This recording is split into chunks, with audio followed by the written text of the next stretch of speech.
guys, and Happy New Year. Welcome to my podcast. Yes, Happy New Year. Welcome to 2024. I am so excited to be here again. Now, my last podcast episode was on the 27th of October 2023. And I am back with a strong resolution to be much more consistent, in doing my podcast episodes this year. So I have decided to upload an episode at least once a week. Speaking of resolutions, today I'm going to be giving you the best tips for resolving, as well as various kinds of resolutions that you can make as an English learner. A resolution is a promise, a commitment to make a difference in our lives over a period of time. Making a New Year's resolution is a common tradition, for many people in the world, and it's normally done at the beginning of, January every single year. It could be a promise to do something or to stop doing something. Now, I would like to look at resolutions as goals that you set for yourself at the beginning of each year or a period of time. So let's look at, some tips that would help you make your resolutions this year. Now, at this point, this is like more than half of the month is gone. So you might have made your resolution, you might not have made your resolution. That is totally fine. But these tips can help you to push on and ensure that you meet those resolutions, and at the end of 2024 you can look back and say, okay, I did good, I've done the things I said I'll do, and they were not just mere wishes. Yes. So the first tip that would help you in your resolution, in making your resolution, is this: do not copy someone else's resolution or a popular resolution. Let's say something is trending on social media and then you want to copy it. It's strongly discouraged. So make your own resolution that is relevant to you and to what you want. Now, even if you have to copy, because I'll not totally rule out the possibility of seeing someone else's resolution and you're like, oh, I really like this and I'm inspired to do this because you're doing it. Make sure you have your own reason for doing it, and not just doing it because he's doing it. Do you understand? Because when it gets harder, when the going gets tough, if you're doing it just because someone else is doing it, that means that you're going to stop if the person stops doing it, yes? And this means that when it gets hard, you're going to just stop doing it. So have a reason for doing it. That's what I'm saying. So if you want to copy, that's fine, but have a reason for doing it. Now, number 2 is to turn your resolutions or your goals, because I like to look at resolutions as goals, as things that you like to do or stop doing. So turn your resolutions into smaller steps that you can achieve and measure, and set time-bound or time-based milestones. For example, if you want to write more in English, you could set a goal to write a page in a journal every week. This is something you can measure. That is a page, and then it's time-based. That is every week.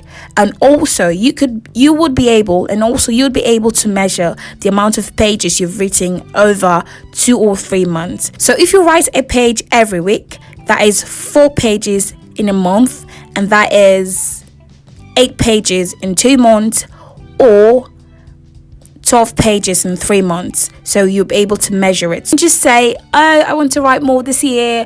I like writing. I want to improve on my writing skills. And then you just sit down, and then you're sat there and you're not taking any steps at all. And you're just hoping for it to work. My darling, these kinds of things do not work that way. You have to turn your goals into smaller steps and then achieve them one at a time. Now, the next thing you should do is to track your progress by writing it down. Now, you could keep a journal or a spreadsheet that could help you keep track of your progress. Maybe when you read or when you write, you could go to your journal and write, I've read, by 3 p.m. I've read today. I've done what I said I'll do. It just helps you to keep track of it. Another way to help you to keep track of your progress is to have what I can call an accountability partner. Someone who would help you to stick to your resolutions all through the year. So you can also have that. Now, another thing for you to do is, if at any point you fail to meet up on your resolution, remember you've broken it into smaller bits. So if at any point you fail to meet up on your resolutions, it's okay, and you have to keep moving. I'm not saying it's okay to fail on, the things you said you'd do, but at the point you fail, it's not going to make any sense if you just stay there and then you're like, I failed. Yeah. If you just sat there and you're just, mourning and being angry at yourself, you're like, I said I'll do this and I'm not doing it. What's wrong with me? Blah, blah, blah, blah, blah. Da-da-da-da. All of that is not going to make any difference in the world. Is it bad to fail in meeting up with your resolutions? Yes, it's bad. But when it happens, when you skip a day, you forget a day or something, what you should do is the next time you meet up with it, you don't give the gap. Don't say, oh, I was not there yesterday, so what's the point today? Don't give that avenue at all. So you have to keep moving and don't stop. Now, the next one is, do not be vague in setting your resolutions. Always ensure that they are realistic, measurable, and time bound. Don't go saying something like, I intend to read 1,000 books in 2024. My dear, I can tell you that except you're extremely disciplined and you don't do anything else with your life but read, you cannot read 1,000 books in 2024, except maybe that's your work or something. But so let it be realistic. Do you get? Let it be realistic, yeah? And measurable. Be able to measure, be able to say, from this month to this month, I'll read these pages, I'll write this amount of pages, I'll look up this or look up that. Don't just say, yeah, I want to read a book in 2024. Yes, and do nothing about it. So let's look at resolutions, or, some examples of resolutions that you can make as an English learner. The first thing you can decide to do is to read more books. One of the best ways to add more English to your life, learn more vocabulary and immerse yourself in the language, is to start reading more books. Books are great for English learners, so you can decide to read one new book every month. That is realistic. Or 2 books every month, or 1 book a week. That's realistic. And then you can say, I'll read 10 pages every single day, and that is measurable. You can say, I would have to be sitting at my desk by 3 p.m. every single day to read my 10 pages. So with that said, you'll notice that your resolution is time-based, time-bound, 3 p.m. and then it's measurable. You're reading 10 pages every single day, and also that you are reading a book a month or a book a week, and then it is realistic. So it's really important for you to do that.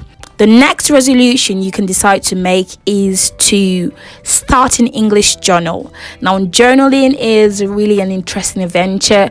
I've not really journaled like that, very well in my life. I think I'm more like case speaking. I write like stuff, right? Like word notes and, church sermons and all that when I'm in church, or I just write my plans out on all that. But I've not really sat down to say, oh, I want to journal, specifically maybe for this thing in my life. I think I'll try it one of these days. And the only way to write in English is to start practice writing in English. The same way as the only way to speak well in English is to start speaking in English. So you can start a journal. You could write about your ideas, you could write about your day, you could write about your experiences or your English study progress or anything else that you want, or your schooling or something. You just write about it every day. Or remember, you have to make it realistic. Don't say I want to write 100 pages a day. It's not going to work out. You should make it realistic. Maybe write 1 page a day, or 2 pages a day, or 1 page a week. Also, you should make it measurable, and then you should make it time bound. You can say by 3 p.m. every day, I'll do this. By 4 p.m. every day, I will do this. Another resolution that you can have as an English learner is to use new words. Now, this is a very common resolution for English learners, where they say, I want to learn new words and use them. Expanding your vocabulary is vital.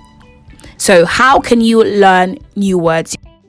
read newspapers, you can watch movies, you can have conversations with friends. And then when you do that, make sure you have a book or a journal where you write down the new words. So how do you make it realistic?